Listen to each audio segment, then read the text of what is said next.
Talk about a close encounter. NASA's Dawn spacecraft is now flying alongside a massive asteroid named Vesta and has sent back data that led to this simulation of what it looks like on this giant rock that started out as a small planet. Vesta is roughly the size of Arizona. It's located in the asteroid belt between Mars and Jupiter. May 10th, 2012. NASA releases data from the Dawn spacecraft on the asteroid belt between Mars and Jupiter. The interesting discoveries found prompt researchers to dive deeper into an old theory of the universe. In the 1860s, there was a belief in something called Bode's Law. Actually, it was the Titus-Bode Law. But basically what it said is every planet is about twice as far from the sun as the previous planet. And it actually works really, really well for like 8 out of the 9 or 7 out of the 9 planets that we have. But at the time, there were only 6 known planets that were visible to the naked eye or even some of the primitive telescopes they had at the time. And they noticed that there was this gap between Mars and Jupiter right where a planet should be. Now, in that gap is the asteroid belt. It implies that the asteroid belt is actually the wreckage of a planet that used to exist there. If the asteroid belt is really the remnant of an ancient planet between Jupiter and Mars, is it possible a species inhabited this missing planet thousands or even millions of years ago? If that's true, could it be they escaped before its destruction, only to land and inhabit our Earth? There is an alien presence. It's been here for a very long time. It has reached Earth because of war. John Brandenburg's work opens the question, what happened 300,000 or a million years ago on Mars that he claims the evidence is hard that there were 2 hydrogen bomb explosions? Here is Mars xenon versus Earth xenon. Earth is in blue. You can see they overlay very well for the isotopes 132, 134, etc. But at 129, Mars has 2.5 times more xenon 129 than the Earth does. And by the way, it has this, you could put any other planet up there and it would look the same.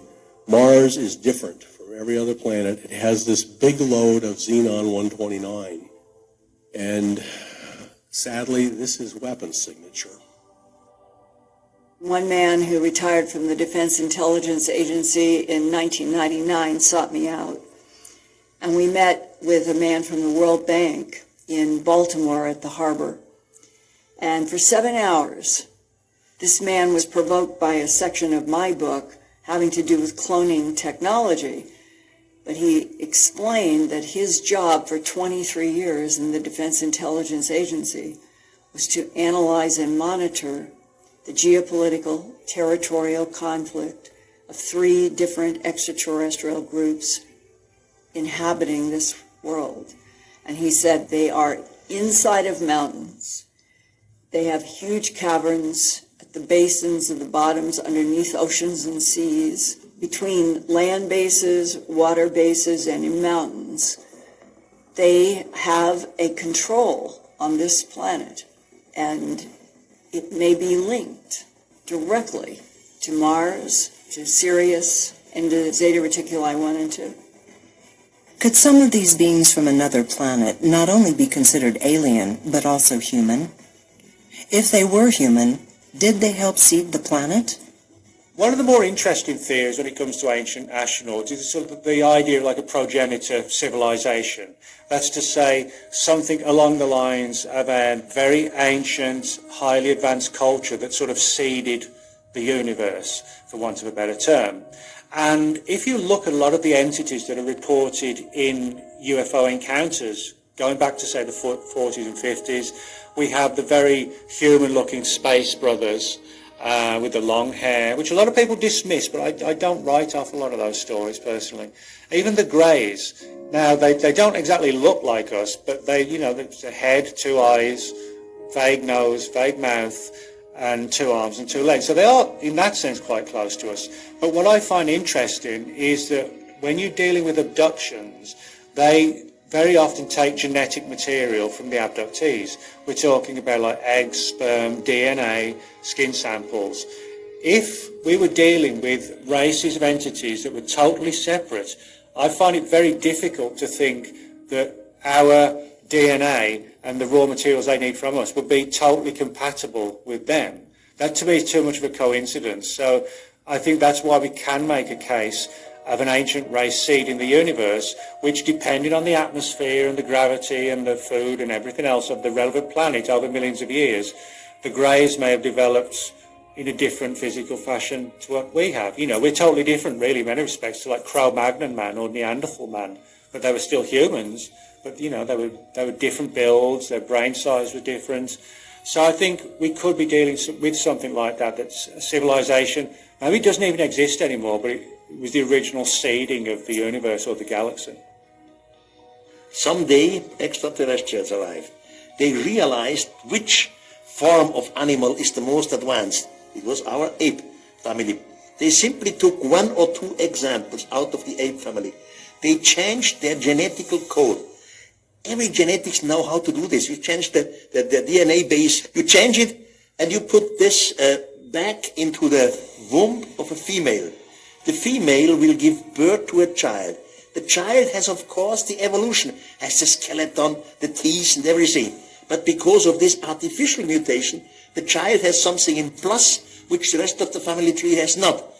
Culture, language, the possibility to speak, to change out information and all this. So we are a product of evolution, but not only. We are also part of an artificial mutation. So, and this is handed down in the Bible and in other stories. A lot of the intergalactic species are kind of broken down into three major strata. You have sort of your young, infantile baby races, and we're juvenile, right on the edge of trying to be adults. You have sort of mature species, spacefaring species, which, you know, can kind of occupy a pretty solid gap of age of hundreds, thousands, tens of thousands of years of being spacefaring. And then you have a few of the ancient races, which have been spacefaring for millions of years. And there is this real difference in who and what they are and they do. And so if you're kind of in the middle strata, the attitude about, you know, those in the upper, the ancient strata is, it's not up to us to decide what their business is. They obviously do what they want, how they want, but their reputation is that they're just going around tinkering with DNA. They're still working on these long-term upgrading plans. If there really was a progenitor race that helped seed the planet, is it possible that their existence is also shown in other stories that aren't religious? And if so, why? Gene Roddenberry was the writer and producer of Star Trek, the first series. I think he wrote the very first show in the Star Trek series, which was incredibly interesting, about how the Enterprise goes out and finds evidence of a progenitor race all throughout the solar system and the galaxy. Gene Roddenberry was interested in the idea of a progenitor race because he was involved with people like a group called the Nine in the 1960s who were actually channeling supposedly extraterrestrial entities who told him about this idea that the human race was not natural, was not from the earth, it was actually brought here. And that I believe and suspect, and people have suspected this for a long time and implied, that basically he was asked to put this stuff into the Star Trek mythology as part of the Brookings Report kind of educational process of getting everybody in the world to get used to these ideas that there have been aliens here for a long time. Could it be that the government is trying to educate us on the fact that there might be a progenitor race out there? If this is true, is there physical evidence in the universe that supports their existence among us? The planet Saturn may actually at one point have been like the Earth, where it was a planet that had a crust, that had a thin atmosphere, and then in the course of it moving further and further away from the sun over eons of time, it starts to develop a much larger atmosphere. The atmosphere grows much more significantly, and in the process of that much greater atmosphere, it also develops a much higher amount of energetic charge. There's a great deal of weather activity in that atmosphere, and it builds up enormous electrical charge, which causes it to become extremely powerful. So when I see the planet Saturn, what I am seeing is a planet that long, long ago was once like the Earth, that has since grown an enormous amount of energetic charge on it, and has now become an extremely powerful energy source of some kind, which under certain circumstances could be harnessed. Researchers point out that a very odd moon orbits Saturn. Some believe this moon could be an artificial planet. Iapetus is very different because unlike most of the moons of Saturn, which are in a kind of ecliptic plane, it's off at about a 60-degree angle. When pictures of the horizon came back that were showing the surface of Iapetus, not only was there this bizarre rim around the middle of the object, there was this edge, edge, edge, straight line, straight line, straight line. It was not a rounded spherical horizon. And actually, if you do the calculations and you see how long these straight lines are and put them together, it comes out in the shape of something called a dodecahedron. Iapetus appears to be an artificial satellite. It could very well have been the base from which the progenitors, call them the preservers, call them whatever you want to call them, operated. They actually operated on this moon of Saturn and did different things to different planets in the solar system. It seems that since 2014, in my work at earthfiles.com and investigating various kinds of phenomena for radio and television and the web, that I have been getting a lot of whistleblowers that have been saying basically, look, you need to look at what's going on with Saturn research. And one of those emails came after the very first close-up photo that NASA released of this strange moon around Saturn called Iapetus. And here is this wall going around Iapetus. And then you read what they release as the height of the wall is 6 miles. That's from the surface going up vertically, 6 miles, and it goes all of the way around Iapetus. Everybody was saying, how is this possible? What could be the reason? And therefore, a lot of people have been speculating, could this be one of the first in-your-face, we'll call it ancient archaeology by extraterrestrials in the solar system? If Iapetus and our own moon are considered artificial satellites built by a progenitor race, are they still monitoring us from afar? If so, could it be they're monitoring the possible destruction of our planet? The ancients tell us that there are something called a great galactic year, and this is a 25,920-year cycle. Each one of these great years is actually divided into 4 sections: a golden, a silver, a bronze, and an iron age. And we're not talking about metals here, we're talking about consciousness. And the golden age is actually said that vibrationally we are 3/4 spirit and 1/4 matter. In the Silver Age, we're like 2/3 and 1/3. In the Bronze Age, we're half and half. And in the Kali Yuga, the Iron Age, which is what we've been in now, we're 3/4 matter and 1/4 spirit. So people are walking around asking whether God even exists. So at the end of each of these ages, there are cycles within cycles within cycles. So halfway through that 25,920-year age, what happens is our solar system drops beneath the plane, the equatorial plane of the galaxy. And that's what happened when Atlantis fell. And it was sort of like the end of an entire age. And we reverted back to having to try to survive. And since many animals didn't survive, crops, plants, of course there was a lot of starvation for a long time. Many of the gods remained in order to try to put the world back together and to bring food. This is who Osiris was, the great green god who traveled around and brought food to people and taught planting, and this is why he was so beloved by the people. And then eventually we move up century after century after century after century. So here we are at the end of another 12,000-year cycle, about half of that, 25,920 years, and we're beginning to pass through the equatorial plane of the equator, the galactic equator once again, which takes between 1,000 and 1,500 years. Could a progenitor race be trying to connect with us? And if so, why? I am absolutely convinced this planet is under observation again. Somebody is watching us. Somebody is studying us, our languages. They want to speak with us. We know that there's probably going to be a pole shift in our lifetime, and nobody, not only those of us who live on this planet, but those who have been rooting for the consciousness of this planet from the Galactic Federation want to see us have to start over. They don't want to see us crash and burn and have to go back to caveman days and make our way back up the evolutionary ladder. We've come too far. And so this is one of the reasons that the Galactic Federation is so involved in trying to help to buffer the very powerful waves that are coming out of the sun so that we can make a slow incremental adjustment up into changing our consciousness from a duality-ridden, conflict-oriented consciousness to one where we're able to live in some kind of peace.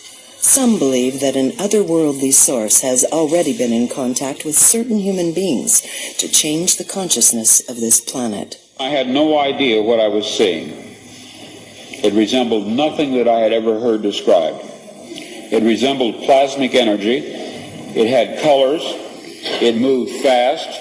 It collected and then dispersed.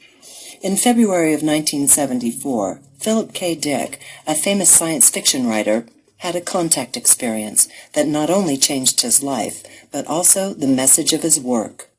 One day, he had a revelation. He was just sitting there in his apartment in Orange County, and all of a sudden he began realizing that, there was an alien presence that was talking to him and giving him valid information which he could confirm or deny. He called this thing VALIS, or for Vast Active Living Intelligence System. He believed that VALIS was controlling the human race and doing things to us, sometimes in a trickster manner, sometimes in an enlightened manner, and he believed that he was the vehicle of VALIS. The next 4 books, which were concerned with VALIS, were some of the most amazing books ever written. He believed that he was connected to some intelligence that was off-planet that was feeding him information. Philip K. Dick was one of the foremost and most important and visionary science fiction writers ever. For example, one of his books was turned into Blade Runner, the hit movie with Harrison Ford. Also, the Adjustment Bureau with Matt Damon was based on a short story that he wrote, and also Minority Report with Tom Cruise.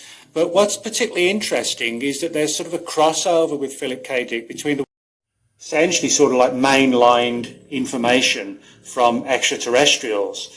And he talked about this on a number of occasions where he felt that sort of putting concepts and ideas out there that may not actually have all been coming from him, essentially have been downloading unknowingly information and concepts and ideas that some other intelligence may have wanted to get into the public domain for us to think about, to see and ponder upon.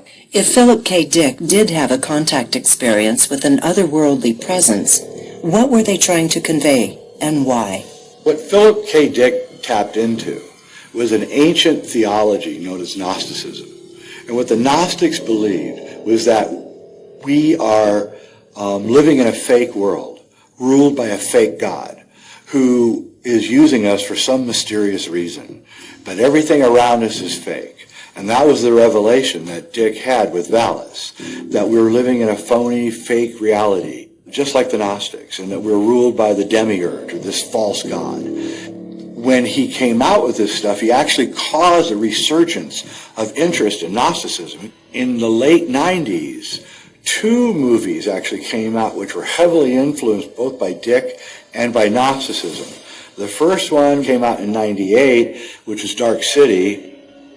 And then a year later, another movie came out called The Matrix, which was even more mind-blowing than Dark City because it went into the whole idea of a robot intelligence kind of controlling us, an AI that controls machines that come after us, and that there's agents who can leap into bodies and leap out of bodies, which is a very Gnostic concept.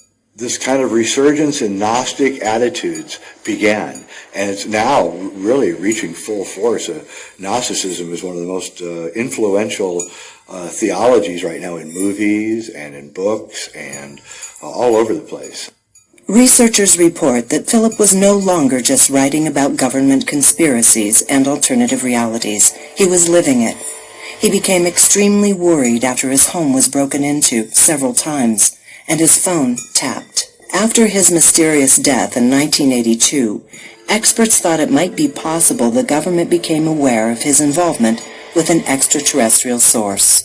Philip K. Dick was referenced by a ring laser physicist to me who was working at Wright-Patterson, and this was in 1982. And I'm working on a film about astronaut training in Colorado at Lockheed Martin. I am looking for a laboratory, and I'm at Ball Aerospace. That's how innocent this is. With me were 3 or 4 other people who were there for work. And one of them was a man, it said Wright-Patterson ring laser. It had a laboratory name on his name tag. So when we had a break, I just said, I see that you're from Wright-Patterson. I wonder if I could ask you a question. You're working in ring lasers. Have you ever dealt with any kind of an assignment about UFOs and ETs? He said, we are in a universe that is teeming with life. And there are technologies that can bend space and time point to point. And there is a writer named Philip K. Dick who wrote in one of his books an absolutely accurate description of what I know to be true out there. If you can control gravity, space, and time, you can be at this point and you want to go to this point. It doesn't matter if it's 1 billion light years, 10 billion light years. You just make the technology take the point where you are to the point where you want to go in the universe, and you close it. And you can build a doorway on the planet that you're beginning on. And on the other side of the doorstep, you can be in another planet a light years away. He said, this is happening in our universe now. There are beings that can step without using time from one end of the universe to the other. Is it possible the government was tracking Philip K. Dick after his contact experience? And could this be a link to his death? One expert in the Marine Corps Special Section suggests that after the government became aware of Philip K. Dick's experience, they suspected he had been in contact with an alien satellite, referred to by the Special Section as the Black Knight. I went ahead and looked up the USMCSS files on the Black Knight because there seemed to be a connection there. Philip K. Dick was in fact beamed by the Black Knight, which is this alien satellite, extraterrestrial satellite that's been floating around the planet in a polar orbit. It's in a very odd pattern, so it's hard to follow, hard to predict exactly, and it's fairly small. Astronaut Gordon Cooper did get to fly by it in his journey around the orbit of the planet. He said that it was black and green, was blackish, had a greenish light to it, but otherwise, and seemed to be kind of glowing or pulsing, and seemed to have a presence to it. But that was about all he noticed. And there it goes. What we have determined over time by having our own specialists, kind of try and look at it, communicate with it, what we know is it is a satellite of much, much ancient origin. Some people have said 13,000 years. We don't think so. We think over 100,000 years. It does seem to have an operational artificial intelligence on board, which has been recording data and information on planet Earth for a long time, for as long as it's been here. It does not seem to be sending a signal out into space anymore, nor does there seem to be any signal coming from space to it anymore. So we believe that whatever communication that it was having with its home source has stopped. We also suspect, because of the nature of that the civilized source has stopped. So it's just floating around. It's failing, right? It's an artificial intelligence, a computer system, an electronic mechanical system that's failing because it's really old. So it's sputtering information, and we don't know why it's talking to people. It's going to start reaching out to whoever's closest and start talking to them. Maybe it really doesn't understand our language, so communicating in memories and images and things that it's recorded, maybe all it knows how to do.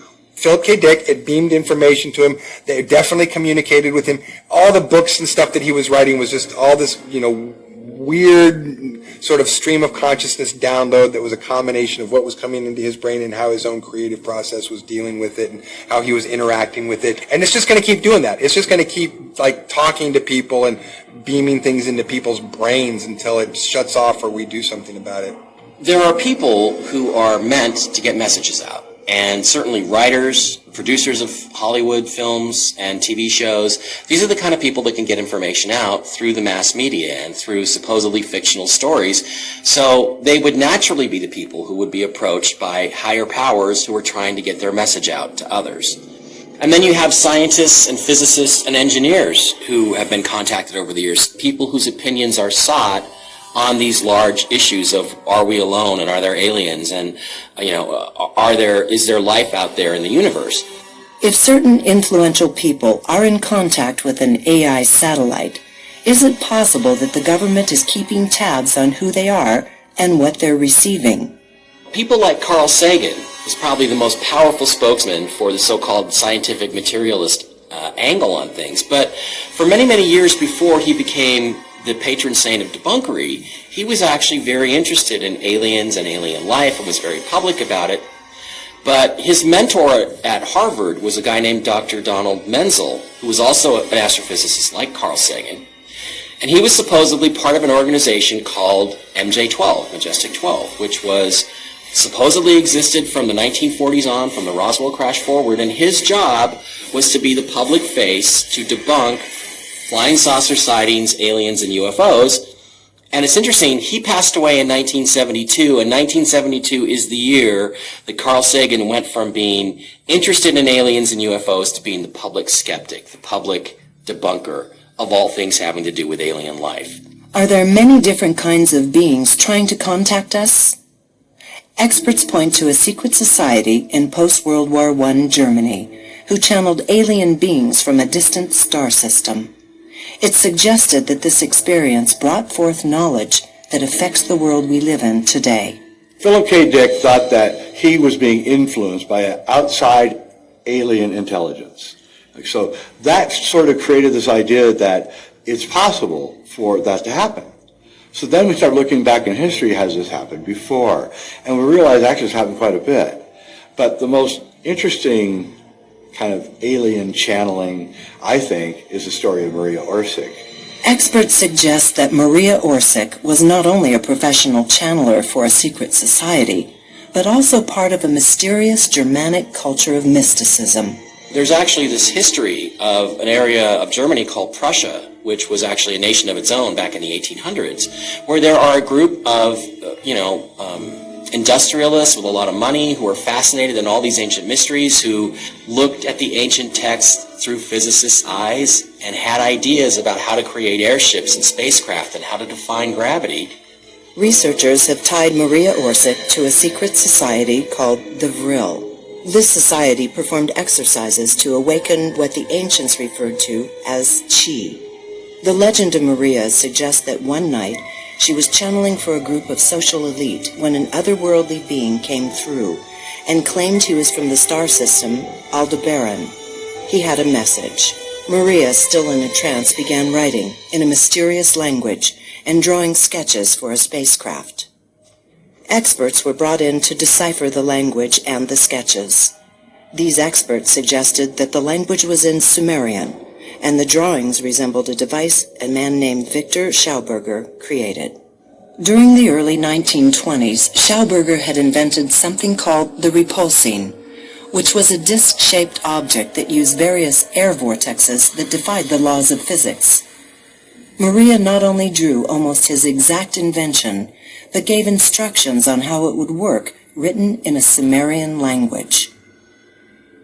Maria Orsic made sketches, and they were kind of very technical in nature, something that a woman of her background would probably not really have a great knowledge of. And actually from those sketches, the Vril Society actually made different prototype devices craft. One of them was called the RFZ-2 that actually flew. The legend continues that Maria gave the drawings and Sumerian texts acquired from her channeling to Rudolf Hess, hoping to continue the funding. But experts suggest that Hess used this as an opportunity to advance his career with the Nazi Party. Rudolf Hess was a deputy to Hitler and had been one of the mainstays of the rising Nazi Party. By the time the war started, Hess, who, by the way, was very steeped in occultism, he was into big for the spiritualism and everything else. Experts suggest that Maria's contact experience could have united a world in peace, and that was the purpose of the beings from Aldebaran reaching out to Maria. They had everything that they needed to actually build flying saucers. They had the reactor that would create the anti-gravity effect. They had the repulsing, which was also German, that enabled them to actually control where this thing goes and how it maneuvers. And they had this back in the 1930s and 40s. It's amazing how all these different areas of research are all German. They put them all together, and what you get when you put them all together is a flying saucer. Could Maria Orsich's encounter with beings from Aldebaran have given the Nazis the most superior technology? If there's one thing we can say for sure about the Nazis during the Second World War, it's that their technology was highly advanced, in many respects far more advanced than the Allies. Their scientists, for example, in the fields of rocketry, like biological warfare, chemical warfare, they were years ahead of everybody else. Could influential people on the planet be receiving contact from otherworldly sources to continue their agenda here on Earth? If so, could Philip K. Dick have given us art that portrays our true reality? Did Maria Orsich give the world technology to travel to space? Researchers have long suggested that there is no doubt that the technology developed by the Germans during World War II has affected the world we live in today. Is it possible these technological advancements were given to us by a progenitor race?